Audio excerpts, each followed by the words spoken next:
Good afternoon, guys, and welcome back to the Suburban Proletarian. My name is Greg, and I've learned an awful lot over the last 12 months. And one of the most interesting things I've discovered is that in doing a project like this, where you're reviewing products, obviously you've got to gather in new products to review. Sometimes you're forced to reevaluate preconceived notions or biases that you may have had about certain things, and occasionally in the process of doing that you discover something really wonderful. And that's kind of what I want to talk about today. I want to take a look at a new knife. Well, it's actually not new. This knife's already been changed by the manufacturer, and I've had it in my possession for about 6 months, although I've been keeping it in its little box wrapped up in brand new condition so that I could talk about it in a review. But this is, of course, as you may have surmised from looking at the box, a Spyderco from the Bug series. Specifically, this is the largest one, called the Grasshopper. And this is one of Spyderco's Chinese-made knives, but it's part of their new Slip-It series, which are slip joint knives that are specifically designed to be marketed in jurisdictions or localities where locking blade knives are illegal. And I must admit, I was very skeptical about the Slip-It series in general. And there are quite a few slip joint knives now from Spyderco. When they first came out a couple of years ago, those of you who have watched the channel before know already that I am a huge Spyderco fan, and have been for several decades, or a couple of decades anyway. And the reason for that is I love all the things that Spyderco stands for. They really revolutionized the folding knife industry. One-handed opening, pocket clips, and every one of their knives had a very secure locking system. You know, that was sort of like the holy trinity of Spyderco design philosophy. So slip joint knives just seemed like a step backwards to me. And I realize that Spyderco, like any other company, if they want to stay in business, they've got to work within the restrictions that are placed on them, sometimes by legislation. But the idea that a governmental agency could make its citizens safer by removing a safety device from an inherently potentially dangerous tool is absolutely ludicrous. But nonetheless, I've taken a look at least one Slip-It in the form of the Grasshopper, and I've come away pretty darn impressed. It's a neat little knife, and I want to take a better look at it over on the tabletop. You've probably already seen me talking too much, so let's go check it out. Alright guys, so this is how the Spyderco Grasshopper comes shipped to you in this rather nice cardboard box. I mean, it's nicely finished. Beveled edges, of course the Spyderco logo on the front there. I wish they hadn't maybe taped it shut with packing tape like this, but at any rate, it's just in a little cardboard box, and then of course it's in a plastic bag inside the box. Now the first thing you'll notice about the knife as soon as you get it out of the package is the styling influence. This knife is clearly meant to resemble one of Spyderco's larger knives, like this Delica, and it has a stainless steel handle. Now, the Grasshopper and the other Bug series knives are made in China, whereas this Delica is made in Japan, but the level of fit and finish is remarkably good. I mean, you can see this knife, as would be expected, is just about perfect in every way, but the Grasshopper is very, very good. All of the bevels are nicely executed. Every surface is nicely done. There's no unsightly gaps. And of course it is a slip joint, but the spring action on the back is quite strong. It really holds the blade out there. There's absolutely no discernible side-to-side play. And it holds the knife open with a fair amount of resistance, so I feel fairly safe. And I mean, when it comes down to it, folks, the first knives I owned for most of my life were slip joints. I'm very fortunate in the fact that I own 4 knives from 4 of my forebearers. And these are all slip joints. This knife belonged to my maternal great-grandfather. It's God knows how old and obviously very well used, but the blade still stays open with quite a bit of authority. It's been sharpened quite a bit, you can see there.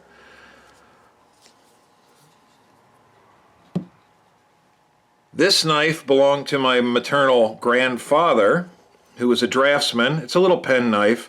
He was a draftsman, and he designed and built by hand largely his own home that he and my grandmother lived in for most of their adult lives, and my mother grew up in. This one still holds open with fairly much authority. This knife belonged to my paternal grandfather, and again, still pretty strong spring. These guys use these knives on a daily basis. This one belonged to my maternal grandmother's maternal grandfather, I believe. This little champagne knife. And again, the springs still work well after, 120 years. If you had told any of these guys that a slip joint wasn't sufficient for getting the job done, I think you would probably have gotten laughed out of the room. I only remember very well these two guys, but I know neither of them would have accepted the idea that you needed a lockback knife to get the job done. Having said that, I don't agree with laws that would prevent you from carrying a knife as innocuous as this little Smith & Wesson. And believe it or not, anyone watching this in the UK won't have any trouble believing it, but a lot of American viewers will probably be surprised to find out that a knife as simple as this little Smith & Wesson with just about a 2-inch blade and a very simple back lock on it could land you in a real pot of hot water in certain situations.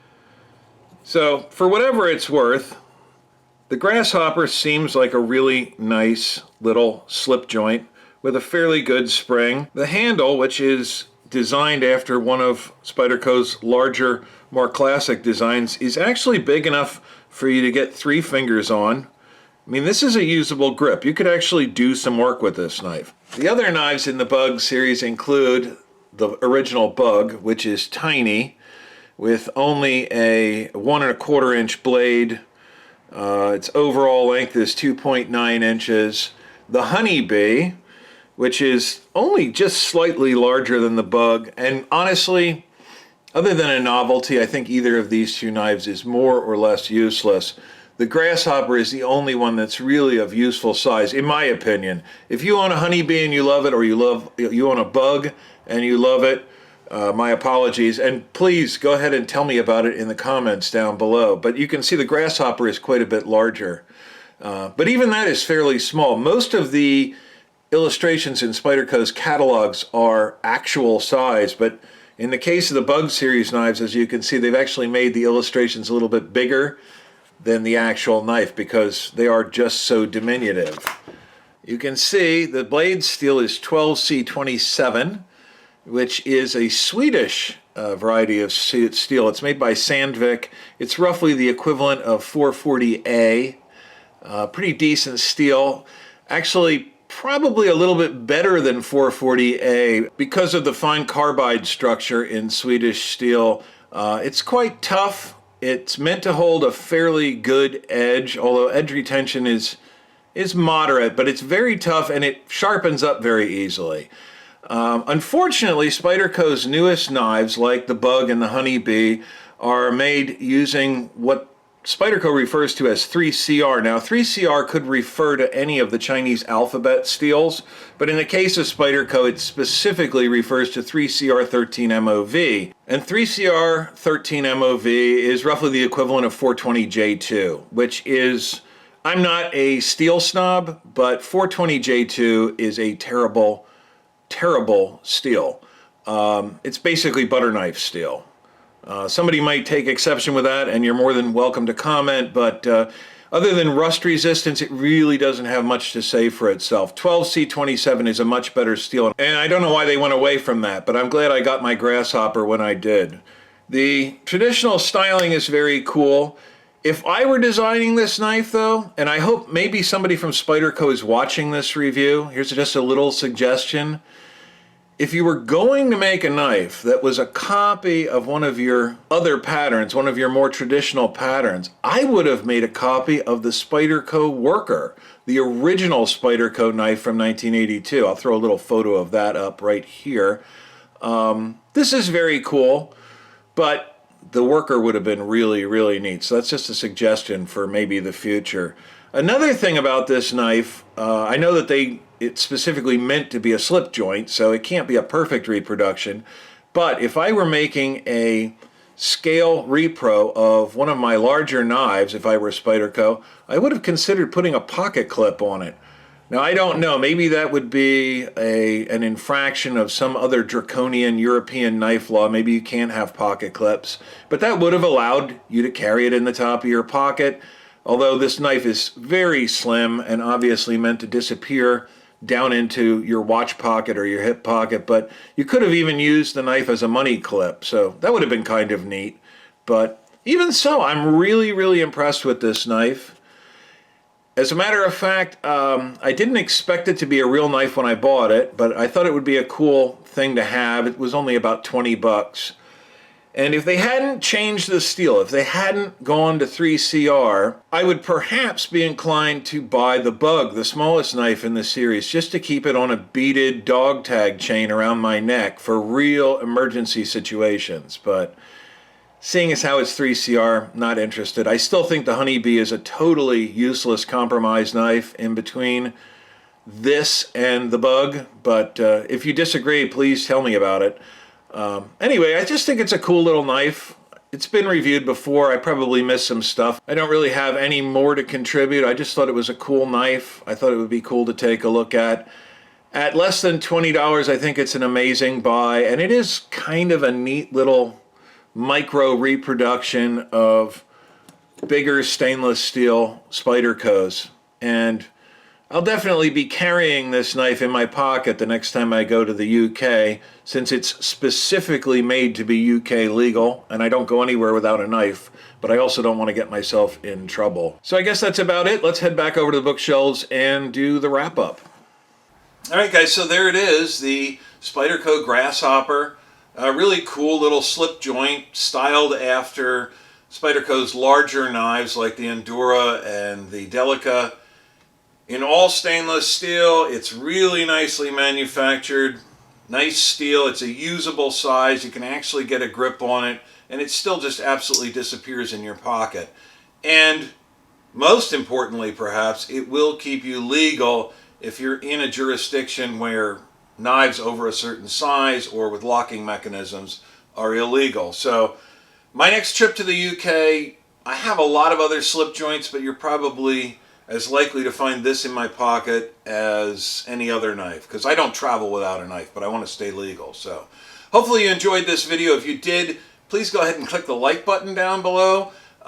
If you did enjoy this video and you'd like to see more like it, consider subscribing to my channel. It doesn't cost anything. It takes a fraction of a second, and it goes a long way to help keep me here on the air. If you're already a subscriber, go ahead and click the little bell icon down below. That'll allow YouTube to send you notifications when I post updates to the channel. And when I do that, I hope to see each of you here then. Later, guys, and have a Happy New Year.